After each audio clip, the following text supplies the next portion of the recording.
it's Azar. You ever get in one of those moods where you feel like you're having too much of a good time? Oh, that's just me. Oh, okay. Anyway, try playing Pokemon Shield. I have a personal vendetta against this game. Not because I think it's bad. I actually quite enjoy this game. I just don't really think there should be a point where I'm looking at my Leafeon, you know, staring at her big, beautiful eyes and thinking about how I would love her more if she could die. But that leads me to today's video, because I'm gonna challenge myself. This is the story of my very first Nuzlocke attempt, and how it went very, very badly.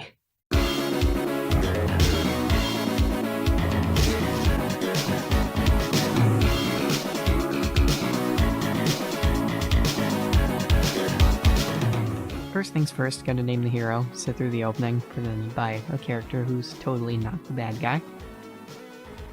Then let's get my score bunny from a man with the worst facial hair I've ever seen in my life.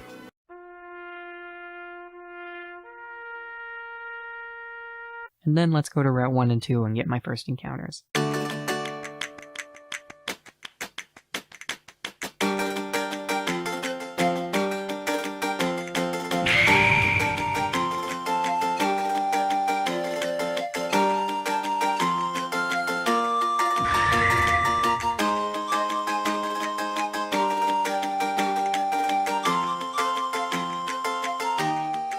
These aren't amazing or anything, but they're the best I could have asked for here, and they'll be pretty essential for carrying us through the early game. But now, it's time to head on to the wild area. Now, the wild area is sort of a highly debated part of the Gen 8 Nuzlocke, as it opens up a lot of encounters at once, and if I take all of these at once, it would sort of eliminate the challenge of the game. So I've come up with a system that'll balance this and make things work properly, and still allow me to get an encounter in every part of the wild area, but it just slowly opens these things up. I'll put a graph up real quick that shows it. But for now, what's important is that I get 3 encounters, so let's take them all.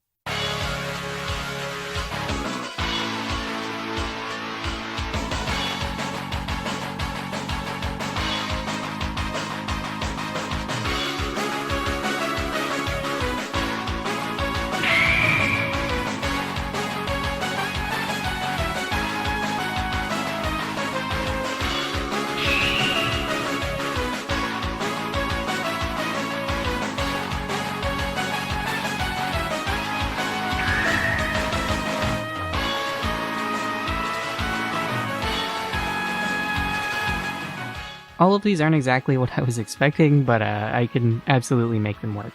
I love Minccino. I've never used a Minccino, but I've always wanted to, and I'm so excited for this. I love this Minccino so much. I love you, Wubby. I love you. Now that all of my encounters are taken, it's time to get the gym leader introduction out of the way, and then head to the Isle of Armor for some training. During this, we sort of unfortunately lose Iggy, but I don't really care all that much because it was a male and Glalie not that good. But, oh hey, Goomba evolved. Scoob 2. Additionally, I got the TR for Flamethrower from a Salandit raid, and holy shit, yes, I'm going to use that. Now it's time to head back towards Route 3 and go towards the grass gym with Milo. On Route 3, I have a conversation with Sonia where she unironically says the phrase chinwag to me, in reference to conversation, and all I can say to that is death to Ink. Once we get into Turffield, I managed to catch a Drillbur in the caves, and an Electrike on Route 4. Additionally, Wubby becomes a Cinccino with the shiny stone I get from the digging duo. This is an incredibly helpful thing to have. I'm going off script here. I love Cinccino so much, and this is so helpful because Cinccino has a great move pool because it's a normal type. This is going to be so good. I know a lot of people hate Cinccino, but those people are dumb and stupid, and I hate them, okay? Wubby superiority. Anyway, with my team of mildly intimidating babies at the level cap, it's time to kill this big buff farmer man. It's pretty safe to say that this battle was nothing. It was a piece of cake. I feel like things will only get easier from here. But now that we're done with Milo, it's time to head towards Nessa. We managed to find pure, solid gold on Route 4. I love him. I love him so much. Right before we absolutely wiped Nessa's team with no trouble. I don't know how her Dreadnought outsped me, but we still got that badge super easy. Now it's time to make a brief stop at Galar Mine 2 to encounter Shellos. And let me tell you, I did not know this when I wrote the script at the time, but pay close attention to this guy, okay? He's going to be very important later. He is probably the most important Pokemon in this Nuzlocke, so shout out to Peebus, because Peebus is a real one. I love Peebus. After that, we go to encounter Team Yell with Hop, and unfortunately, I get just a little bit too cocky. I get a little too big for my britches, and I send out Goomba, who has bug typing. So I was like, oh, okay, he'll take these dark types on easy. But I forgot that he's also psychic type, and that is an equal disadvantage to advantage. So I lost my man there. He was kind of the first major loss of the run. This one really hurt, but yeah.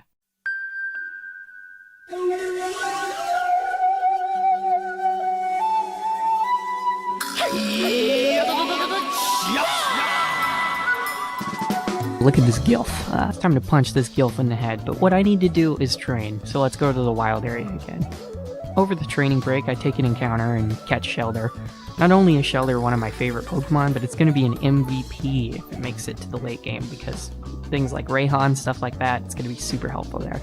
But now it's time to take on Kabu, and boy, let me tell you, this fight was cheesy. I could barely rewatch this footage without being ashamed in myself and my sportsmanship.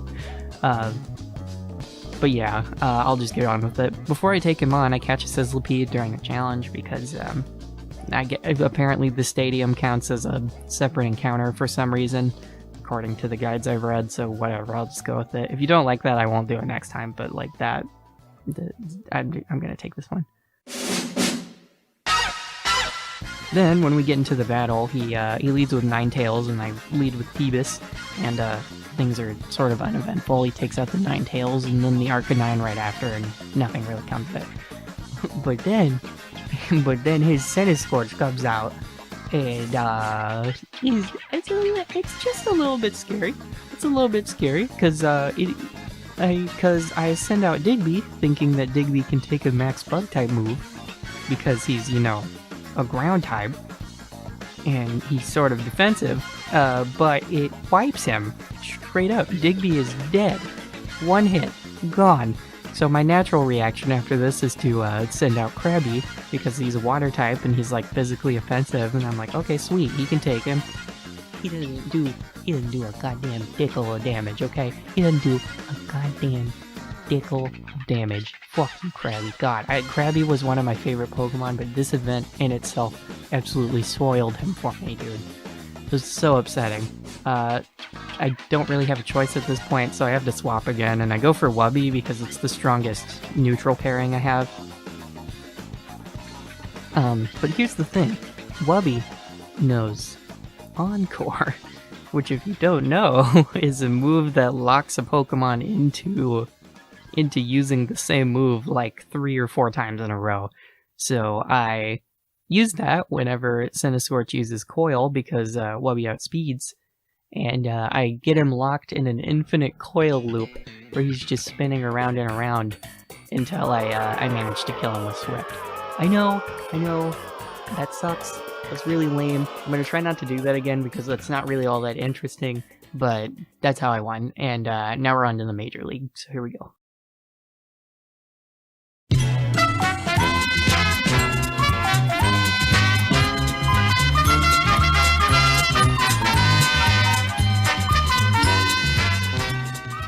Yeah, we're in the major leagues now, and it's time to head on to Hammerlock. On the way there, Shmeeboo evolves into a Meowstic, and then Peebus evolves into a Gastrodon. And these two Pokemon are going to do major legwork for our team in the future. Like, I don't really mention Shmeeboo all that much, but like, if there's ever like a place that's like open, Shmeeboo probably did the legwork there. Peebus is going to have a very prominent spot here though, but it's time to get on to Alistair. Before we can go to challenge him, I add Carlton to the team and evolve him with a Water Stone I got from the Digging Duo, and just kind of a mini boss.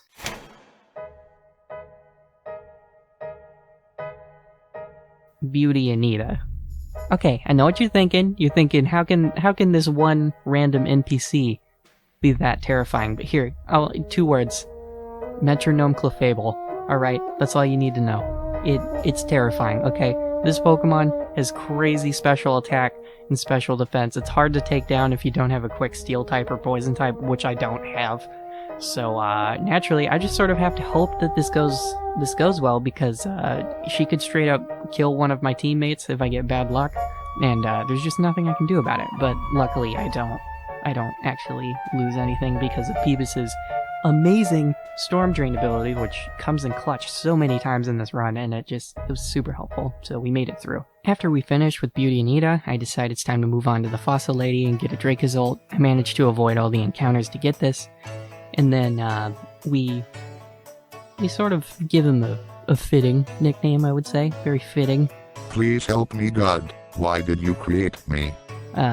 But yes, I picked Dracozolt because it's going to be very helpful in the event that Scoob dies, because Scoob is going to be sort of the most important player for a lot of fights in the future. If he dies, we're kind of effed, so I picked Dracozolt even though he's not the best choice. And speaking of the situation where Scoob dies, while I'm doing a max raid battle with a 3-star Thievul, it absolutely destroys Scoob. And Wubby too. This is the worst day of my life. I hate myself. And it only makes sense that my encounter in Bridge Field after that was a Thievul. Anyway, yeah, welcome to the team, Amadeus. Get in the box. Get comfortable, okay? Get real comfortable. I shift my team around a bit to be able to properly counter Alistair before moving on. Upon entering the battle, I decide to lead with Ricky, because Crawdon is a really strong physical attacker, and I want to set up Swords Dance with Night Slash. But unfortunately, my plan sort of gets sideswiped because this little shit, this little asshole decided he wanted to use Disable before I could get to +6. But I decided it's probably good enough anyway, and everything goes well to plan. +2 was enough, and Ricky claims a full sweep, and I get my 4th gem badge. Before heading into Balanlea to fight Opal, I make a quick stop at the Isle of Armor to train up a bit more.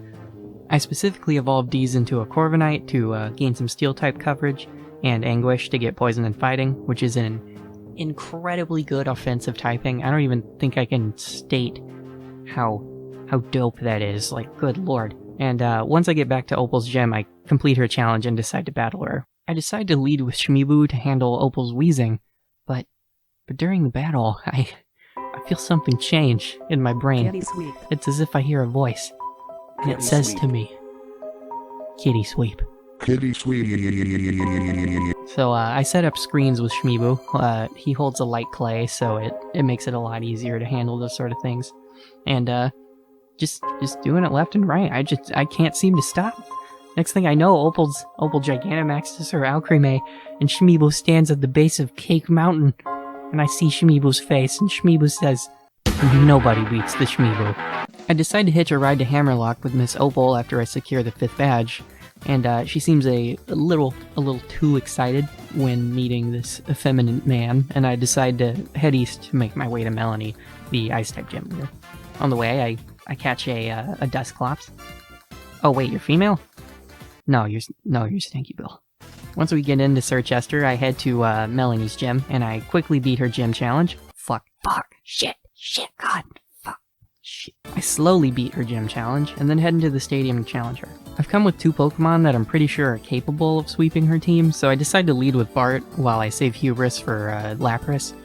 Bart sweeps through the first part of her team relatively easily. He sort of encountered a slight annoyance with SQ's really good ability, but nonetheless he came through. I decide to have a quick swap to Hubris when Lapras comes out because I want to have Hubris use an electric move to potentially one-hit. I swap to Deez to exploit a Steel type, but ultimately end up losing him to Surf before I swap to Anguish to finish the job. If you want a job done, you gotta leave it to the Toad, I guess, but whatever, we got our 6th gem badge.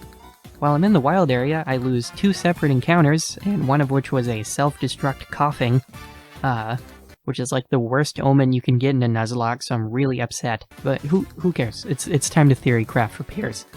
And by theory craft, I mean not worry about it, because I got a Chug and a Wednesday, so this is gonna be a clean sweep. Once we get... Oh. Hello. You seem nice. Bagel. My bagel. After we arrive at Spikemouth, I challenge Marnie and rather sadly lose Chug Chug to a critical hit, followed by a confusion. I hate myself. But despite the loss, we move on to fighting Piers. Whenever I'm making it through Piers' gym, I feel just a little bit on my high horse because, look at this footage. I'm sort of crushing it, with Leech Life. But whenever we get into the battle, they sort of have different plans for me. It starts out pretty strongly. I manage to counter Scrappy's Intimidate with White Smoke, which I'm going to pretend like I planned, and then I take him out with 2 Leech Lives. Malamar comes out and does a lot more damage than I was comfortable with, but I managed to heal it all back and take him down because he's 4 times weak to Bug, and I have a healing move. But much to my dismay, his Obstagoon came out next, which was surprising, to say the least, because I really thought he was going to send out Skuntank. I didn't think he'd use Obstagoon till the last one. But I made a very unfortunate assumption that he was going to use Obstruct, which is relatively useless, but instead he went for counter and doubled Bart's damage and killed him. This is an incredibly terrible loss, but we'll be able to finish the fight without him. I send Anguish out, and he takes down Skuntank really easy, and therefore we have the 7th badge and have avenged Bart. Rayhan trains the very powerful Dragon type, or so he says, and poses a serious threat to the run. I have wiped him before on my last couple attempts, so I have to go into this with pretty extreme caution, and after theory crafting for a minute, I come up with a plan, but it's gonna require a little bit of luck, and a whole lot of Peebus. Okay. I go to the workout sea and catch a Sharpedo, end up naming him Dino, and then get everything to the level cap as much as I want to before I go to fight Rayhan. First things first, they send out Peebus and Dino because they counter his Gigalith and Flygon really well. And I have Dino attack Peebus with a priority Aqua Jet. I know what you're thinking. You're thinking, Ethan, why the hell are you doing that? But watch this, okay? I come through, don't I? Huh? You see what I'm going for here? Come on. So, yeah, that's what I do. I managed to get Dino to attack Peebus a few times to get his special attack up. So, I get to sweep his team with Peebus. This plan goes relatively well at first, and Rayhan falls for my additional trap of Sharpedo's Rough Skin ability, which causes him to take damage on physical attacks. But unfortunately, Flygon lands a Thunder Punch, which I was not aware he had, and takes down Dino while Peebus is at only +2. But I came with a backup plan, okay? Bagel. My man Bagel. I sent out my now Whale Lord, and she does the same thing Dino did effectively, getting Peebus to +3 before having to get swapped out, because Thunder Punch did way more damage than I was expecting. I decide to put in my Beware Wednesday because she has the ability Fluffy, and I start attacking with Peebus, which does more than enough damage. It finally gets to the point where Rayhan sends out his Ace, Duraludon, and Gigantamaxes it. I know Duraludon is going to use Max Knuckle on Wednesday because it's a super effective move, and it'll kill, and I know Peebus won't outspeed, but will definitely kill Duraludon when I use Max Quake. So I have an unfortunate decision to make. In order to get this win, I have to sacrifice someone, because I don't think any of my Pokemon can take a Max Knuckle from that thing. So unfortunately, I decide the person I have to sacrifice is Wednesday. So, with all positive intentions, I press the A button and watch as whatever happens, happens.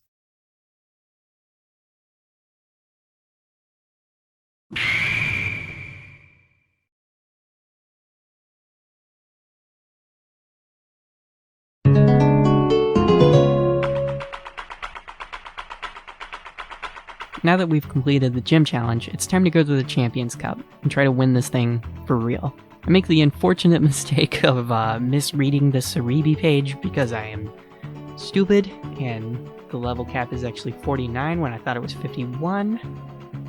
Oops. It doesn't really matter in the long run, so I'm just kind of going to sweep over that. I catch a couple of Pokemon to add to my team to help me with the challenges that the semifinals hold.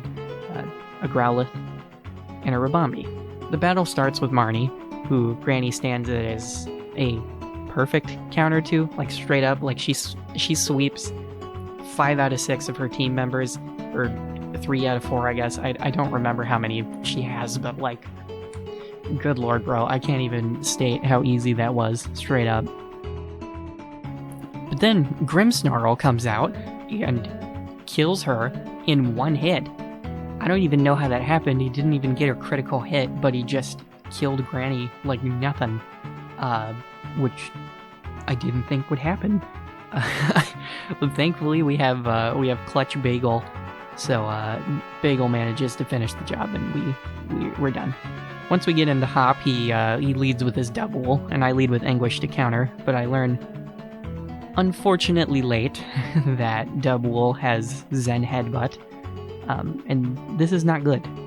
Anguish has a quad weakness to Psychic, so I bring out Hachi, who manages to take it down with some flamethrowers. After double goes down, Hop brings out his Snorlax, who is his most annoying Pokemon, much sooner than I expected. It puts up a pretty good fight, but I managed to take it down with some pivots, and Shmibu and Peebus, and everything goes according to plan. Next is Corviknight gets swept up by Peebus, along with Pincurchin, and then his ace comes out. Rillaboom. I swap in Hachi while he Dynamaxes, and then go for a Max Flare that rather unfortunately doesn't kill, and costs Hachi his life. So I send in Anguish, hope to god he outspeeds, but he doesn't, and I lose Anguish too. At this point, Hop kind of has me backed into a corner, which is something I never thought I would say, but I send out Shmibu, hope to god he outspeeds, and thankfully he does. And we won the semifinals.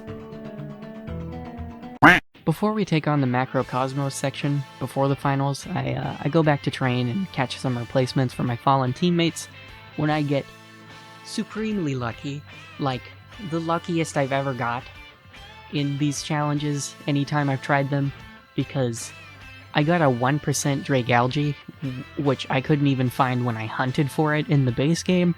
This is so supremely lucky, and was probably the best possible replacement I could have gotten for Anguish.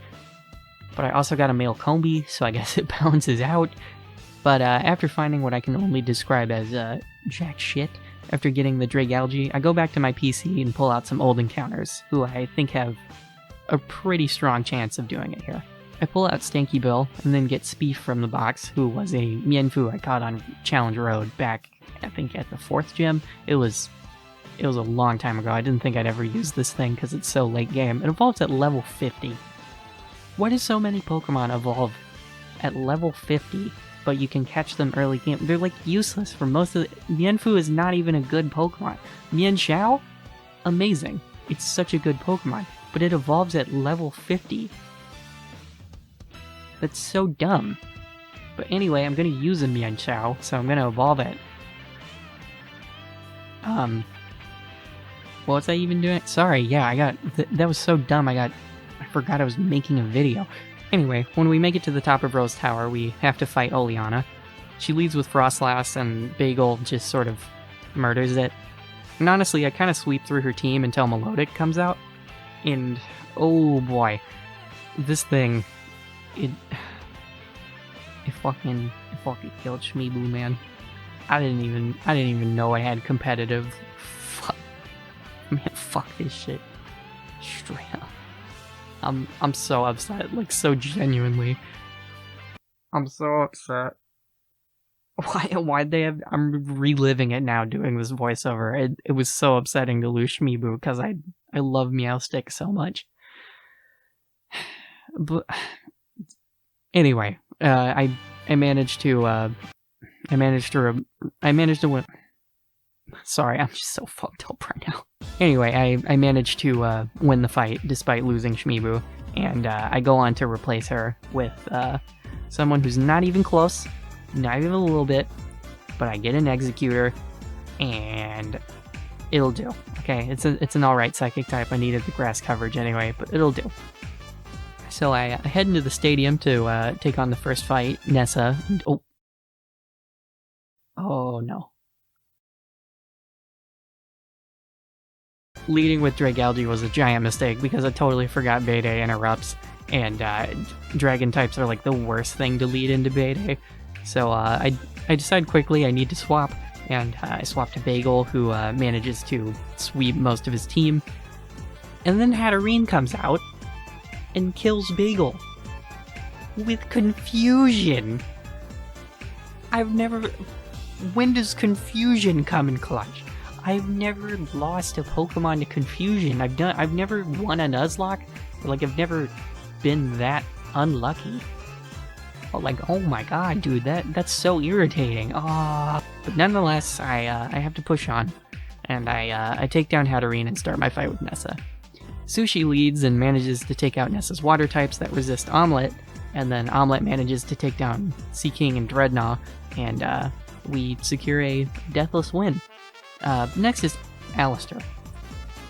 And as you can probably tell by the video's length, this is where it went wrong. I thought it would be a good idea to lead Dusclops. I mean, the plan was originally Bagel, but now this is the best option I have, and it is not a great one. I couldn't believe it, but as far as I could see, this entire run was riding on Stanky Bill, a Dusclops named Stanky Bill. But regardless, Bill lands a very risky burn to half Dusknoir's attacks, and takes it out with 2 hexes. Chandelure then goes down to an Oko from Peebus, and then out comes Poltegeist. And let me tell you, this tiny teapot, combined with me having some sort of weird moral objection to Googling its moveset, single-handedly cost me this run. Because for some reason, it knows how to do this. Yeah, Giga Drain. And at this point, I knew the run was dead because Peebus was my only hope for getting past Rayhan. So now, even if I get past Alistair, I will wipe to his Duraludon. But all of that ended up not mattering in the long run, because despite all my efforts and getting him down to his Gengar at the least, I wiped.